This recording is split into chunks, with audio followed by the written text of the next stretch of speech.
compared to if he was like traveling to Europe, innit? But yeah, like I see the Japanese guys have been here for like John's been here for 2 weeks already or something. Yeah. Takeuchi, yeah, everyone's having a good time. So yeah, big night for talent here at NLBC across multiple games. We got Incognito here for Tekken, fighting GM. We got here, fighting GM. I see Sonic Fox over there on Injustice, blowing it up.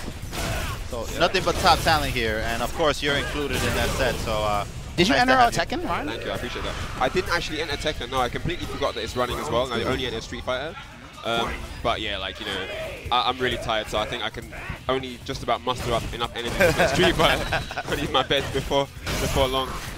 So yeah, no, it's great, man. It's going to be a good weekend as well, obviously. People here for Brooklyn Beatdown, you know what I'm saying? Yeah, and it's a really just an amazing time to just be a fighting game player right now. You know, we got Marvel coming out. Dragon Ball Fighters. Dragon Ball Fighters. Yep. People are playing both those games right now. This weekend, isn't it? Yeah. Closed beta. And shout out to Namco Bandai.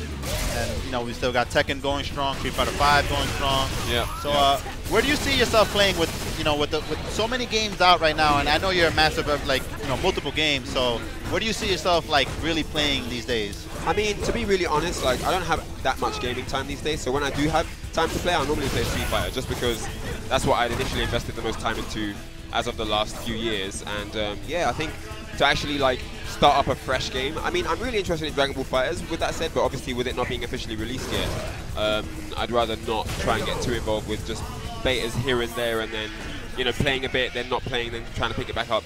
So yeah, Street Fighter's my thing for now. I mean, they're doing different things, releasing new characters. I'm still waiting for my Sagat. Hopefully he'll come. Yeah, man, I sent you a picture the other day. With a picture of Sagat, and I said that the king is going to return, man. I just feel it. They need to put him in the game. I know he's not going to be the same as 4, obviously. He's going to be different, but I'm really interested to see what they do with the character because, yeah, it's going to be, I'm sure it's going to be creative, and that's definitely going to be interesting to see. So, yeah, I'm excited about it anyway. But, yeah, I'm playing Urien for the moment. I'm really enjoying making different setups with his Aegis and stuff like that. But, you know, it just proves how difficult each fighting game is individually because you just can't commit. If you want to be effective, you know, in gameplay, in online matches, in tournaments, you have to put in a lot of hours on any one game to be effective before you can then try and transfer that over to another game. So with me not having that much time, it's just not that practical to do at the moment. Okay. So back to the match, but just one more thing. Who are you looking to play in Dragon Ball Fighters? Well, I've been playing Trunks, Cell, and I was playing Krillin before. Okay. He's got some really good fakes, and I like the style. But I'm not sure if I'll keep him. But yeah, like I'm really liking Cell and Trunks right now. Okay. Interesting. So yeah, we'll see. All right. There's going to be some interesting combinations that are developed later on, depending on yeah, what kind of Z-assist combinations people can work out, what kind of ultimate combinations people can work out. So yeah, it's going to be really good. I have high hopes for that game, and especially if you can play like one player each from different locations, you know. Oh yeah, that's each play a character. Yeah, definitely going to create a different team dynamic. That is going to be awesome. With up to 6 people playing at a time, you know, 3v3. Yeah, different people, different teams. It's going to be a really nice little new flow. Yeah, really. And John Takeuchi, man. Sonic Box. Yeah. Sonic Box JB. So we got JB. It was looking like Bolinho was gonna kind of clean sweep him. He's that type of player who's just really dominant, you know, quickly in the set. But JB, it looks like he turned the engine on, and he's not going away with our fight. You have to bear in mind that Necalli's an aggressive character from base, so you'll normally see Necalli's lose based on comeback material because he's not the kind of character you rush down early. Necalli has so many different ways to approach. You need to kind of know what the Necalli player is thinking about before you can apply yourself. So a lot of the times you'll see like Necalli be really dominant early on, and then like you're just seeing now Sonic Box having got an idea of how Bolinho likes to approach the matchup, has then turned the tide and brought the match in his favor, 1-1. Right, and that's actually right there, the way he finished that match, JB, we call that the JB special, where he'll just jump right in your face and instantly dive kick. Oh man, that is so naughty, man. Really early dive kick. That works on every Street Fighter, it doesn't matter what character. Yeah, so, you know, he catches people trying to either, you know, press buttons or whip throws. It's such a good tool. It's very risky, actually, but the way he sneaks it in, he just finds the right moment. And his success rate is actually extremely high, even though people know that he's going for it. I mean, the thing is, on Street Fighter 5, it's not the type of strategy you're accustomed to dealing with. I think on Street Fighter 4, people were more used to stuff like that with Rufus, with the twins, with Cammy. But on this game, you're not really used to not being able to press things when the character is at that part of the trajectory of the jump, at that jump arc. Right. You know, that it's unsafe to press the button. Yeah. But yeah, it's such a good tactic because at that point, you could be going for a throw tech, you could be in the middle of footsies, you could be trying to jump, like anything. You could be expecting a cross-up, like there's so many reasons why that hits. And to your point, in this game, since it doesn't have crouch tech, you know, they might have been committing to a throw tech, and you're just going to hit them out of it. Exactly. And Sonic Box looking good for this round right now. Really working on Bolinho in the corner here. Gets a jump in now on the stun. And that is it. Closes it out. Double match point here. Sonic Box looking good. Pretty close. Yeah. Oh yeah, so Sonic Box, so that's his sponsored tag. He's actually JB. Oh, is it? Yeah. Sonic Box is a vending sponsor. You can tell I don't know who he is, isn't it? But yeah, he's a new up-and-coming player. Really good. All right. So JB now. Finding himself in the corner, not where he wants to be. Yeah, Bolinho tough situation. Stun here. Oh, gets out though. There's a combo. He didn't get all of that one. It looks like that might have been a view reversal attempt because he woke up with crouching fear. Yeah, so. that's a weird choice of button, right? But it worked out for him, and now he reversed the momentum. And both of these very momentum-heavy characters. Oh, we could have just gone straight to super there. Chose not to. Oh, what is going on? A little bit of a drop from both players. Wait, chip super? What am I? Oh no, this could roll out, isn't it? All right, so let's see if JB is able to close this out. But a little bit of a tough spot for him. Because next hit is he's dead on the next hit. I mean, one side smoke. He doesn't want to spend that EX. He is going to be vulnerable. Whoa! He spent the EX. Oh my God! He has no way to skip the super now, and the standing jab, anti-air. Everybody's favorite anticlimactic victory. He actually pressured himself into jumping because he had spent that EX. He felt threatened on the ground, knowing that Nikali had full super in stock. Right. And yeah, that was such a shame. I wonder if he'd have done that dive kick there, if it would have hit the jab.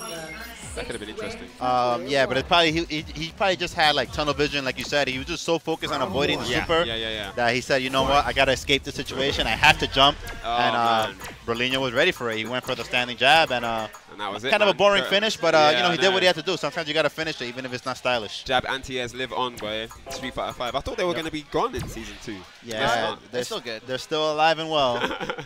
But interesting thing about the way those anti-airs work is not so much the hitboxes on those buttons themselves, it's the extended hurt boxes on the jump-ins. Right. So I think when they revisit how they're going to rebalance this game, they might have to look at how some of these hurt boxes are working on jump attacks. But that's a lot of work you're talking about there. I mean, it's easy for us to sit here and say, yeah, they need to work on this, but that takes so much time. No, but I obviously, agree. you know, this is their baby, this is their product, so, you know, we do value a bit of attention to detail when it comes to those things like hurt boxes and stuff. Yes.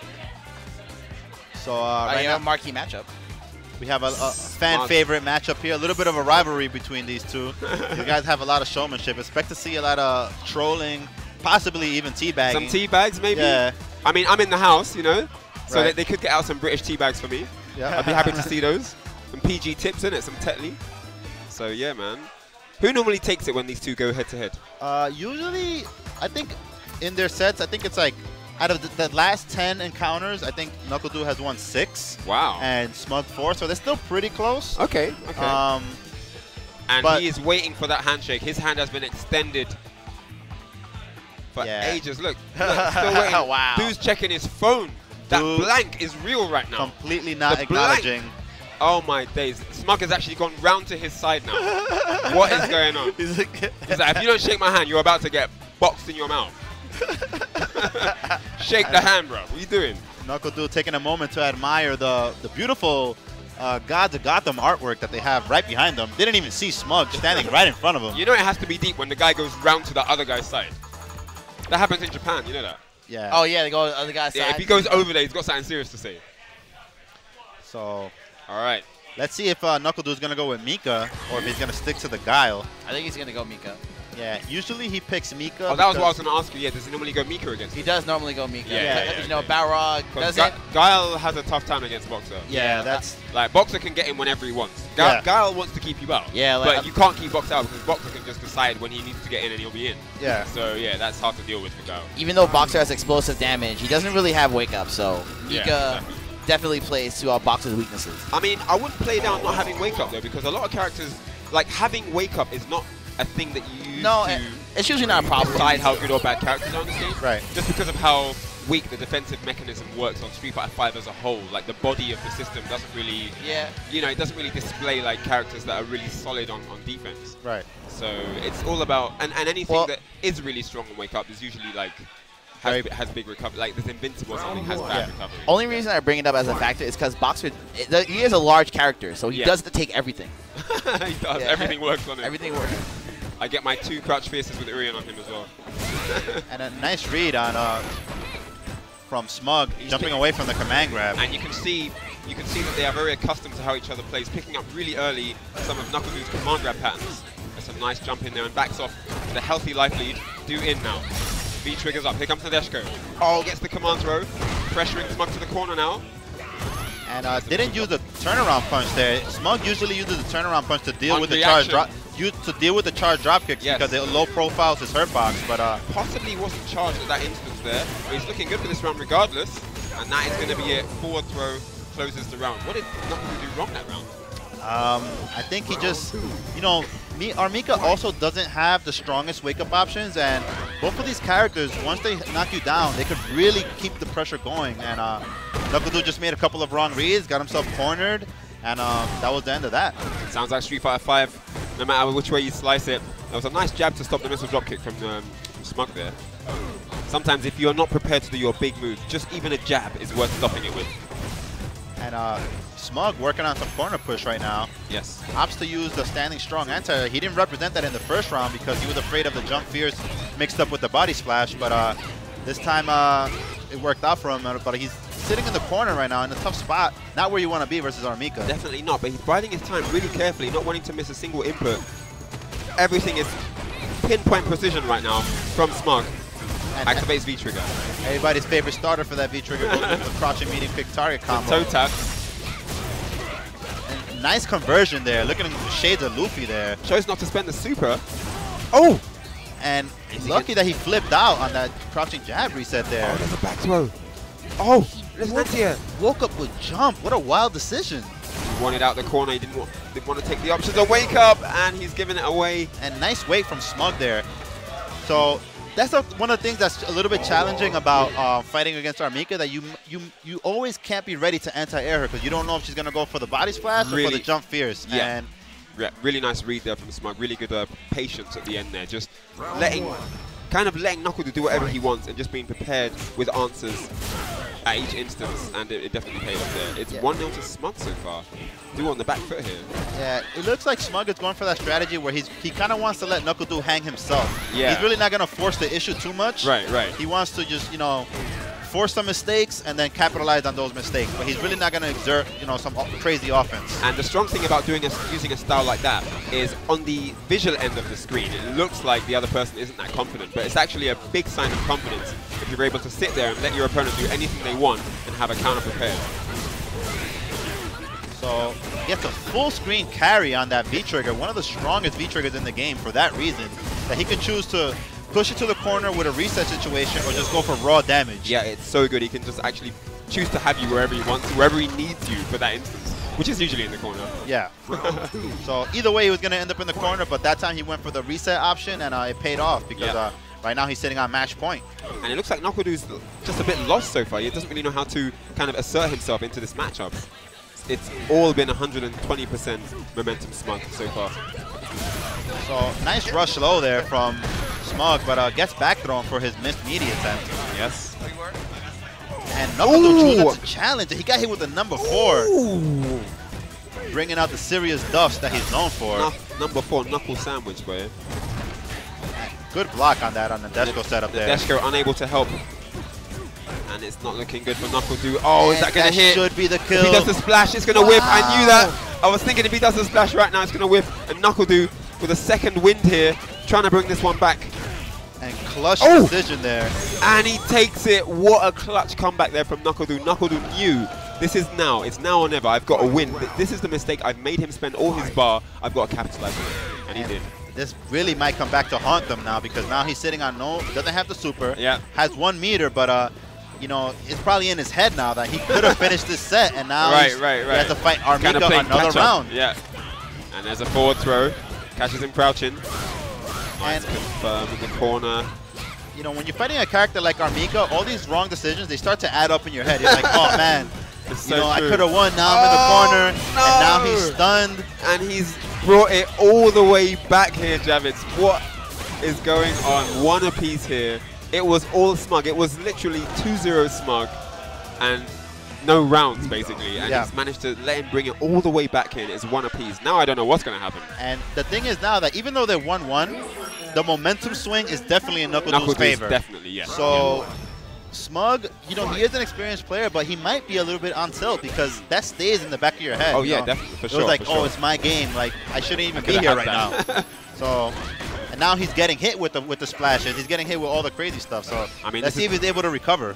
This is good practice for the weekend when they're going to be playing for a lot of money. Yep.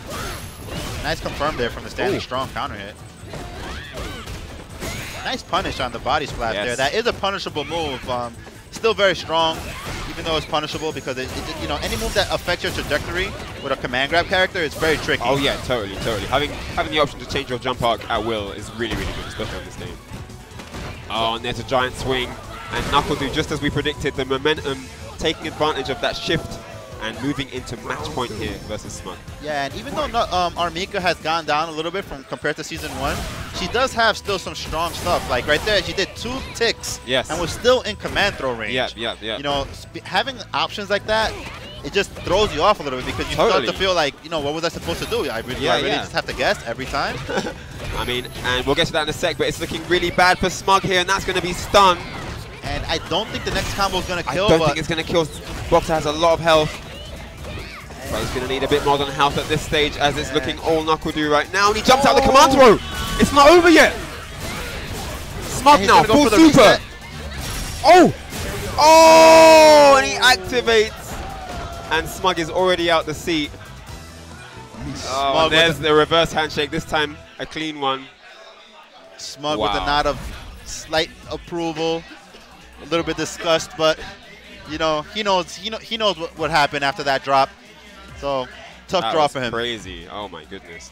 All right, so, guys, I think I'm up next on stream, so I'm going to get to the station right now. All right.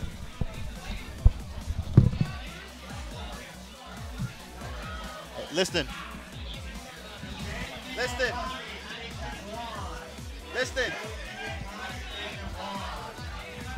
All right, folks, so we're going to have Liston jumping on the mic with me right now. Hey, what's up, guys? How you doing? We just had kind of a crazy match there with. I saw the ending of it. With Smug and KnuckleDu. Yep. It was about to be Smug's game. He had the anti-air critical art when he had match point, but then KnuckleDu did the body splash, made the super whiff, and just brought it all the way back from there. Did he super or did he try to go for a throw? I think he went for a throw. Well, I'm talking about the initial time where he went for where he missed the anti-air super. Oh, and then he did a body splash to delay his jump a little bit. Yes. Made it whiff, and then he just brought it all the way back from there. So it looked like even though Smug was kind of dominating the early rounds, that drop kind of got into his head a little bit. Definitely. Drops like that can really get on you, like keep you down. Yeah, because that's one of those drops that it completely shifts the momentum. Like he went into the next round with no meter. Yeah. Fighting against Armika, she started doing body splashes, mixing up all her approaches on him. You know that move is very interesting. It is punishable on block. Right. But the fact that she can change her jump arc, so it makes you, especially if you don't have like a DP or invincible reversal. Right. So you kind of have to worry about whiffing your normal. Obviously, you have to worry about whiffing your DP as well, but you could walk in a little closer. Right. So, yeah, and that was definitely being represented in their set because sometimes you saw Smug a little bit hesitant to anti-air. Yeah. And then once Armika has you hesitating, that's when she's just going to start running all over you. Yeah, even if the other option is slightly risky, just getting them to hesitate on something that's a good habit is enough to give you an advantage. Because, you should anti-air. So we're going to have SB Dieminion versus Ryan Hart. And these guys have been playing each other for many, many years, since the Street Fighter 4 days. Oh, man, I've known Ryan for a lot of years. Yeah, he's probably the oldest player here. He is 40 years old. Older than Arturo, actually, even though he looks like a young chap still. But it's funny, Arturo is actually younger than me. Right. Interesting. Yeah, he is younger than me by a couple of years. So A lot of old folk here, the OGs of the game. But these two have a lot of experience playing against each other. Street Fighter 4, I believe they play each other a little bit across Tekken also. Yeah. What's really interesting about that is that like he uses Urien now, Ryan. Right. Oh, he's not choosing to use Guile because Guile is a good matchup against Urien. Yes. It's not extremely favorable. Well, I guess it could be extremely favorable, more than most characters. Right. You still have to work but this is a really interesting choice because I actually think that this is the reverse of that advantage. Yeah. So I think this is Dieminion is going for the surprise factor here. Perhaps. Switch the names. Yeah. But you know, I haven't been seeing Kevin Dieminion using Guile very much. Right. Usually Fang or even Ed. Yeah. So his Ed is very, very good, despite Ed being considered pretty low on the tier list. Yeah. So, but you know what though? Guile was considered pretty low on the tier list as well in Street Fighter 5 and Street Fighter 4. Excuse me. Right. Right. And he definitely made it work. I believe he was the best Guile in the world. Right.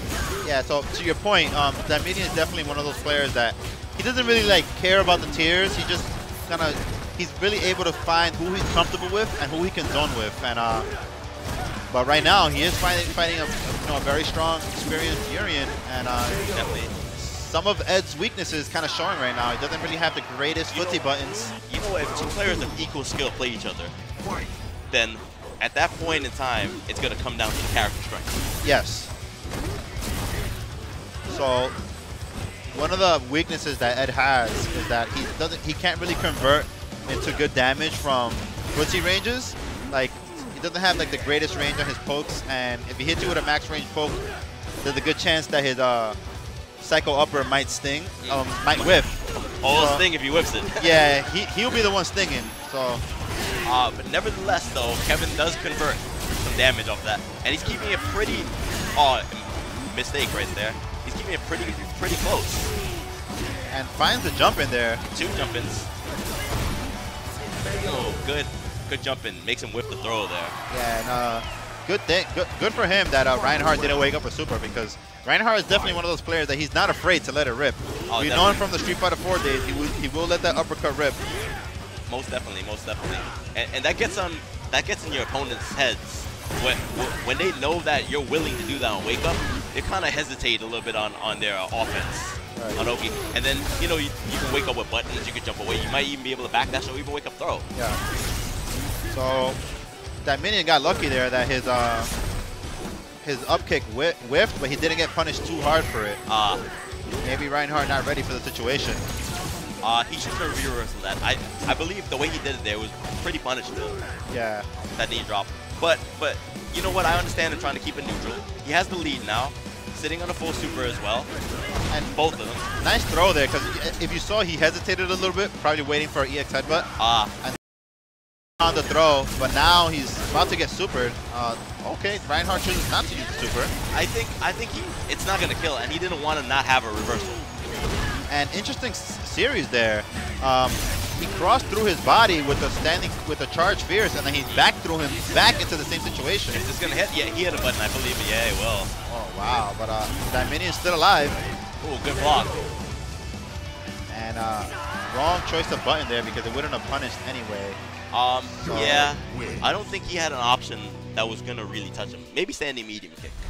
But the further away you are, it kind of doesn't hit you. Yeah. If you're crouching. Yeah. So, really good match for both of them, though. Slight mistakes, but you know, they're kind of feeling each other out right now. Right. I think it's gonna get a bit more cleaner this time. And Dieminion choosing to wake up with the backdash, and went for max damage. That is very inconsistent to go for max damage. Yeah. So a little bit of a miscalculation there from Dieminion. Again, lucky that he didn't pay too dearly for it. He didn't get crush countered, but definitely losing momentum as the match goes on when he keeps making those drops. Not crush countering him could be where you say the unfamiliarity. Maybe he doesn't know that it can be crush countered. Yeah. And going with a little bit of a shades of Punko style play right there. He did 2 EX Psycho uppers. Oh, good read on that. Nice back jump there from Ryan Hart. Finds the punish on the charged Fierce. And match point Ryan Hart sitting on full meter. But you know, Dieminion isn't playing it badly. It's really not. Yeah, like I said, a couple of drops here and there, but he's not doing too bad. But this is one of those situations where, like you said, players of equal skill, the matchup starts to show a little bit more. And didn't think he was going to get a conversion from it. Might have been too far. Went for the reset instead with the throw. Back throw into the corner. Back throw them into the corner twice, actually. So yeah. Ryan Hart just trying to maintain that position. Yeah, didn't go too hard on the pressure. Trying to bait out a reversal, perhaps. Yeah, but Dieminion working on about a 30% life lead right now. Building a little bit of meter with those cycle shots. Oh, neutral jump, roundhouse. All right, let's see if what kind of mix-up Ryan Hart goes with here. Good punish. Block. Oh, and this is it. Doesn't even need to spend the super. Dash up standing, strong counter hit into low strong. So, nice clean play there from Ryan Hart. Nothing too fancy. You're not gonna, you can't expect to see the crazy Nemo style play, but it was Ryan a very Hart, solid match. Yeah, he's a very solid player, and he's definitely not a player that you can count out, even when he's out of practice. Not too many errors. Maybe the unfamiliarity by not crush countering the up kicks. I'm not really sure what they call them. Right. But he kept it safe. He kept it solid. He didn't press when he didn't have to. Right. Round one. So right now we got Nemo on deck. Okay. Waiting for Bolinho. I don't think I've ever seen these guys play. Nor have I. I don't believe I have. It's gonna be a very interesting match. Was Nemo at Capcom Cup last year? I don't recall. Okay. I think the last tournament that these two were at was the Red Bull Proving Grounds. I believe Bolinho was there. Not so sure. But I don't recall these guys playing, so it's going to be new to me Okay, so, obviously, they're going to be using the characters they're known for. Right. Necalli versus Urien. Now, this is a very interesting match. I think in the beginning of the match, I think Urien has an advantage, but obviously Necalli becomes a completely different character. Right. Once he gets V-trigger.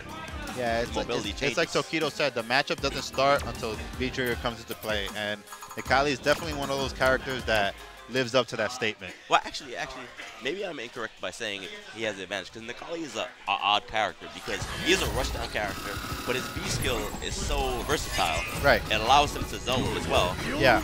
So perhaps I was jumping the gun there by saying that Urien has an advantage early on. Okay, so I don't know if this is a button check for Bolinho going with Bison. Bolinho does use Bison. I saw him use Bison in the tournament before. Interesting choice here. It's recently I just saw also him. Recent developments, yeah. Recent news here. New to me. Or perhaps I was right about Urien having the advantage in this matchup. Okay, interesting. And it's not a button check. It's actually a match. All right, so Bolinho going with Bison. Never seen this out of him, but let's see what he got. And you see Nemo using that string a lot. He'll hit you with a max range crouching short, and then he'll go for a charge heavy punch.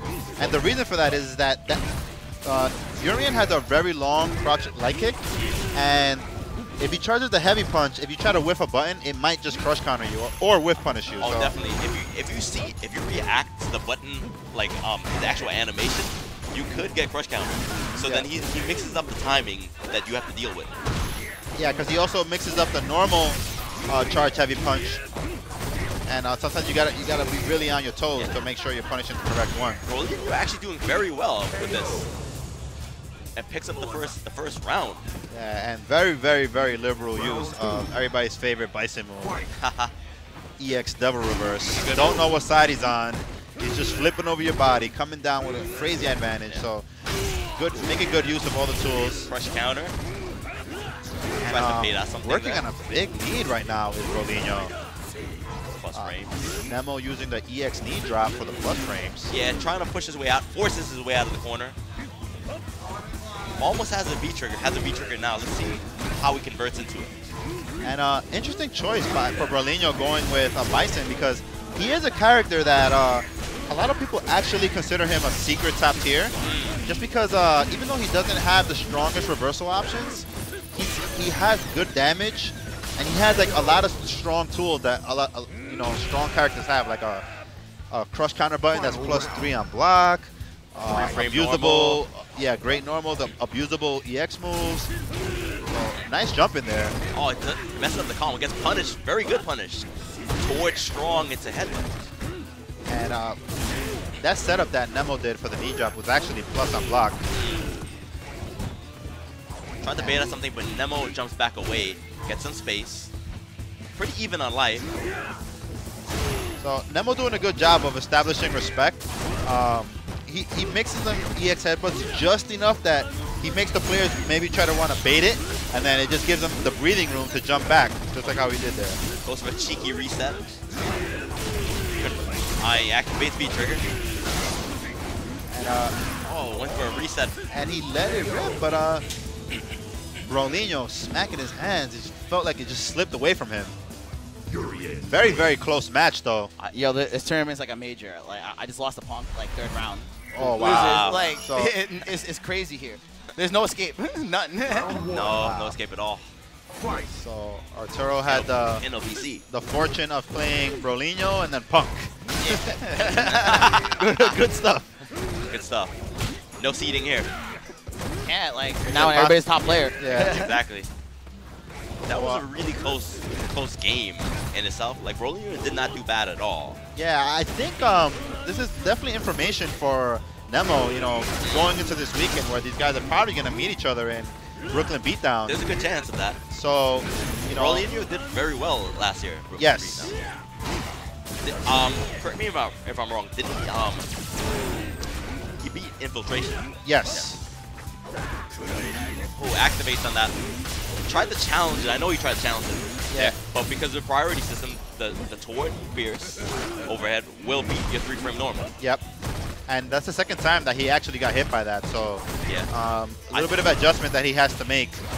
I think he's trying to challenge because a lot of times Urian players they'll use the -2, but to mix up either they're gonna go low with shorts or they're gonna do the overhead. Wow. Double KO. Wow.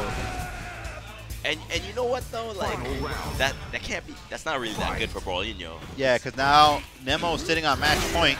The way that Street Fighter works is that if you get a double KO, both players get a round. So definitely not the outcome that Bolinho wanted there. But he still does have the life lead, but not for long because that life lead is dwindling as we speak. Yeah, and just like that, he gets stunned. He's not gonna die from this next combo, but. Oh, and he goes for a throw reset. Wow. Can't punish that too far. Bolinho in a tough spot. Goes for the crouching jab, anti-air. Does it again. And Bison does have high damage. He can kill with one combo, but gets hit. Bolinho upset with that outcome there, but you know, it's a tough draw. Bunch of killers here. You know, it's crazy, man. Anywhere you turn, you're gonna fight a killer. Well, if you're a champion, you can't be happy about ever losing. Yeah, no, nobody is. But yeah, guys. Hope you guys are enjoying this NLBC so far. So remember, guys, this channel will have Curly Mustache this weekend, so definitely look out for it. Yeah, as well as Brooklyn Beatdown as well for the Street Fighter 5 heads. Oh, definitely. Yeah, gonna have like some Marvel action. And you know, so to go through the matcherinos real quick again. So in Injustice, guys, come on, guys, use the promo code. Let's give Sonic Fox some free money. Promo code for Injustice is Injustice16. For what game is it? Oh, the Street Fighter 5. Street Fighter 5, $153. The promo code is NLBC39. And remember, any of these items that you guys purchase do increase the prize pool as well. So if you don't just want to donate straight up, you can definitely get one of these items. And thank you everybody that's donated so far. Tekken, gotta get Tekken going. Tekken, always blowing it up at NLBC, always gets the most money. Never shown a single match on stream yet. It's at $187. You know, thank you guys. Wow, somebody donated $101. Wow. Wow. Because Match Arena was killed during ECT. Thank you so much, man. Thank you. Remember, guys, Thank use the promo code Tekken13 for that one. And remember, guys, tomorrow at the Flipside House, going to be having like a 7-man round robin exhibition, you know, powered by G Fuel.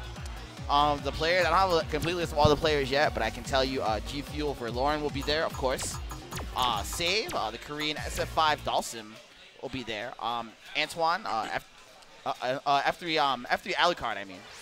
Antoine Ortiz playing Abigail. Bolinho will, of course, be there. And there's a couple more players we haven't confirmed yet, but we should have like a nice exhibition tomorrow. I believe it starts like 2 p.m. Eastern Standard Time tomorrow. So be sure to tune in for that. All right, so it looks like we got another match of old versus young. Battle of the Afros, the Sloop Kid versus the World Warrior. So it couldn't be any more different. He's fighting the son. Besides the Afros, he actually does look like Idom's father. Prodigal son is fighting his prodigal son. Yeah. So it's the Stoop Kid versus the Prodigal Son.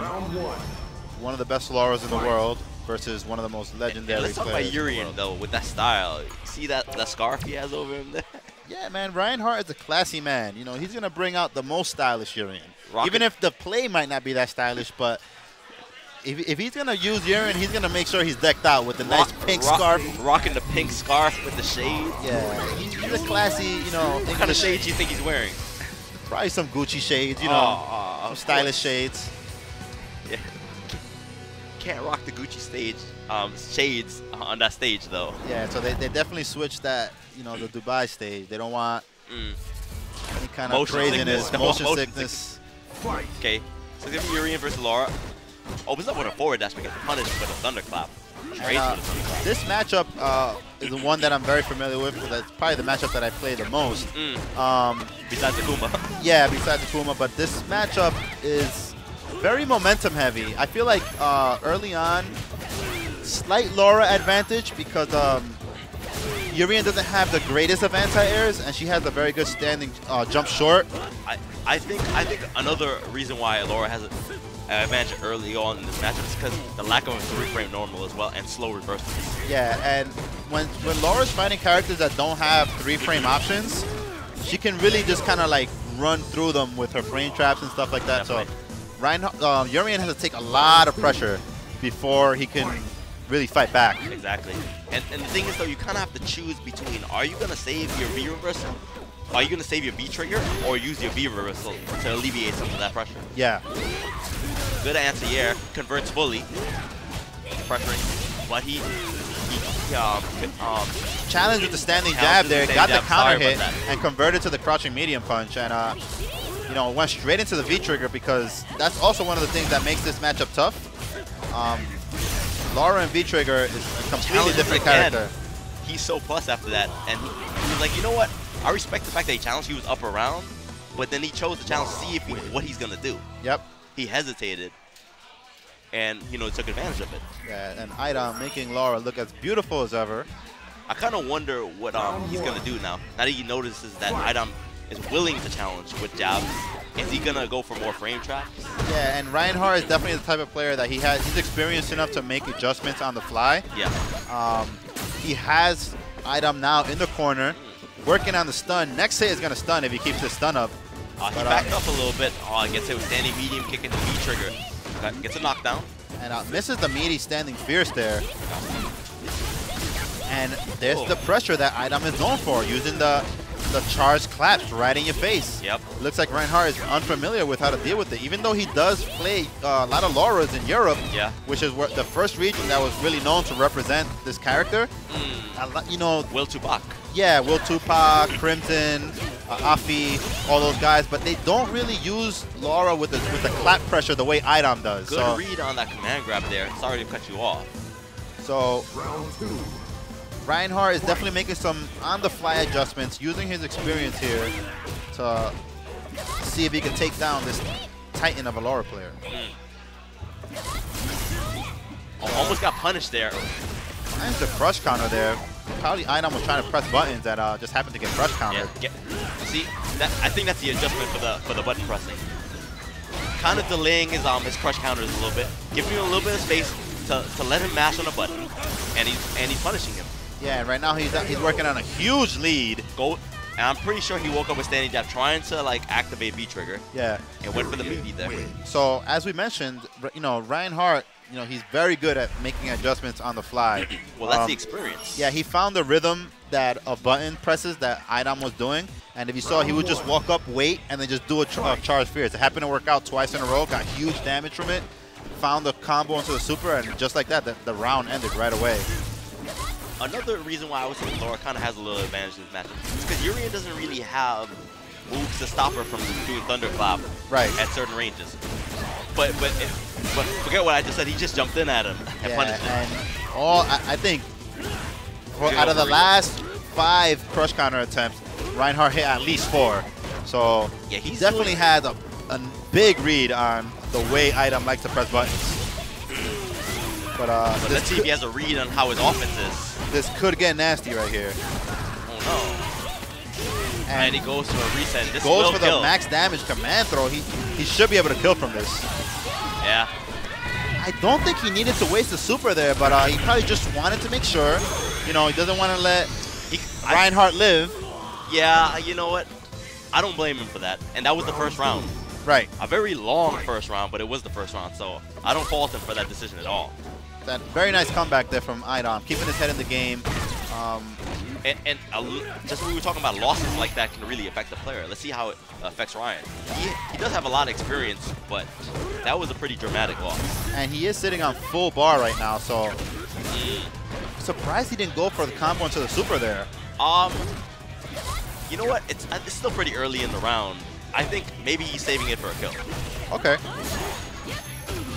She does have immense pressure. And he finds the counter his standing jab into crouching medium punch activate again.